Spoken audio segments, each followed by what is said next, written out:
મિત્રો, આજે આપણે જામજોધપુર તાલુકાના બાલવા ગામના, આમ તો બાલવા ગામ કહી શકાય પણ આમ તો 4-5 ગામની હિમાય ભેરી થાય છે. અહીંયા આપણે અત્યારે અતુલભાઈ ભગતભાઈ મોઢવાડિયાની વાડીએ આવ્યા છીએ અને એની 32 નંબરની મગફળી વાવી છે. આ 32 નંબરની મગફળીમાં 27ની જારી છે અને બાજુનું સિટિંગ હમણાં કરશું આપણે. એ 32 નંબરની મગફળી 18ની જારી છે.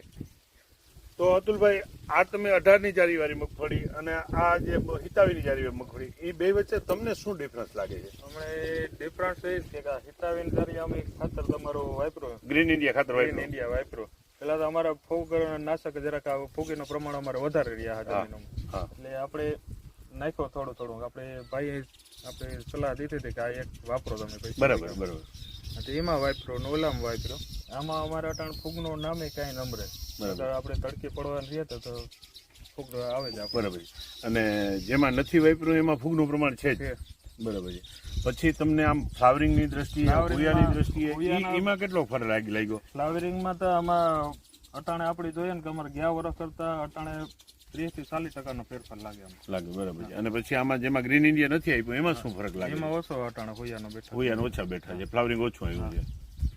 સરસ. બીજું પછી આ ટૂંકમાં ગ્રીન ઇન્ડિયા નાખ્યા પછી તમારે કઈ રાસાયણિક દવા છાંટવી પડી કે? ના, કોઈ નહીં. પાયા ખાતર આપણે વાપર્યું નથી. બરાબર. કોઈ જાતનું નહીં. તમે અતુલભાઈ, તમને બહુ ખ્યાલ ન હોય, આ તો ઠીક છે કે તમને જ્યારે ધ્યાનમાં આવ્યું ને તમે આ કર્યું, પણ તમે પાયા ખાતર વાવો ને અને પાયા ખાતરથી તમે આ ખાતરની શરૂઆત કરો ને તો તમારે રાસાયણિક દવા નહીં, ફૂગ નહીં, મહી નહીં, મૂંડો નહીં, પોપટી નહીં, કોઈ ટ્રીટમેન્ટ તમારે કરવાની રહેતી જ નથી. માત્ર ને માત્ર ગ્રીન ઇન્ડિયા ખાતર વાપરો ને તો તમને એટલા બેનિફિટ મળે છે.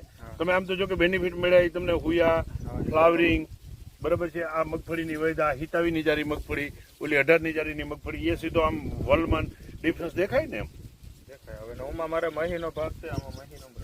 હા, મહી નહીં, પોપટી નહીં, ફૂગ નહીં, ઈયળ નહીં. તો ભરતભાઈ, વ્યવસ્થિત આનું શૂટિંગ કરો અને ઓલી 18ની જારી વાળી મગફળી એનું વ્યવસ્થિત શૂટિંગ કરો.